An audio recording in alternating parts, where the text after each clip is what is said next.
আসসালামু আলাইকুম দর্শক, আজকে আমি তৈরি করতেছি বেগুন আর টমেটো দিয়ে ভর্তা।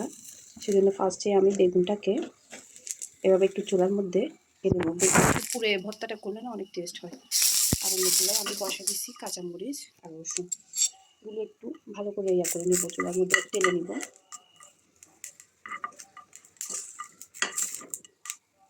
এই বেগুনটা একটু এভাবে পুড়ে পুড়ে করে ভর্তা বানালে বেশি টেস্টি হয়। আর এদিক দিয়ে আমি পেঁয়াজ, ধনিয়া পাতা রেডি করে রাখছি।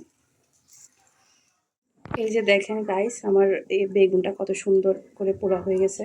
এখন আমি এটা আস্তে করে তুলে নিব একটা প্লেটের মধ্যে।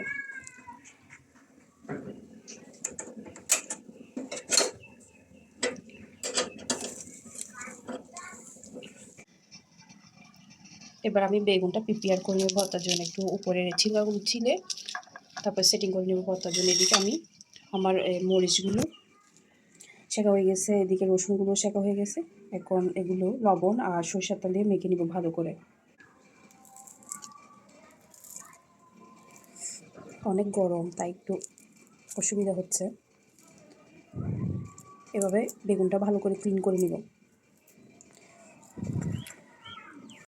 বেগুনটা এভাবে পরিষ্কার করে নেওয়ার পরে একটা কাঁটা চামচের সাহায্যে এরকম করে করে নিতে হবে। গরম তো সেজন্য একটা চামচের সাহায্যে করবেন।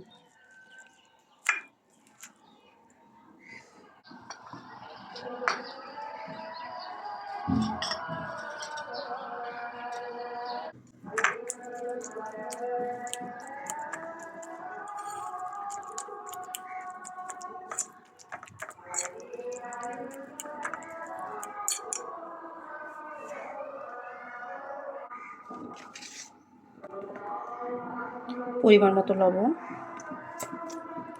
সরিষার তেল,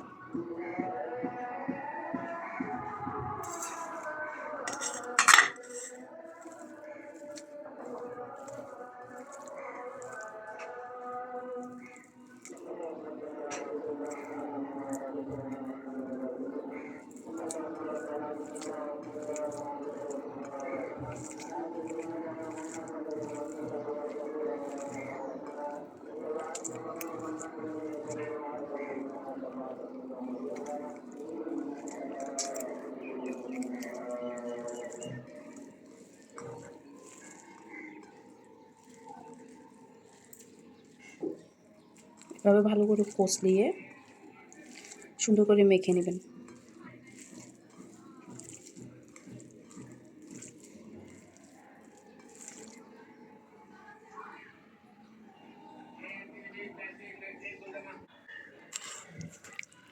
তারপরে বেগুন আর টমেটো, পেঁয়াজ, এই যে মাখা পেঁয়াজগুলো সবগুলো একসাথে ভালো করে মেখে নিতে হবে। সুন্দর করে এভাবে মেখে ফেলবেন।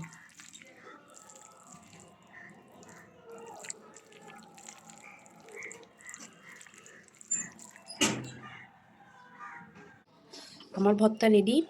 এভাবে শীতের দিনে এক প্লেট ভর্তা দিয়ে গরম গরম ভাত অনায়াসে খাওয়া যায়। আপনারাও এভাবে তৈরি করে দেখবেন। বেগুন ভর্তা সাথে টমেটো।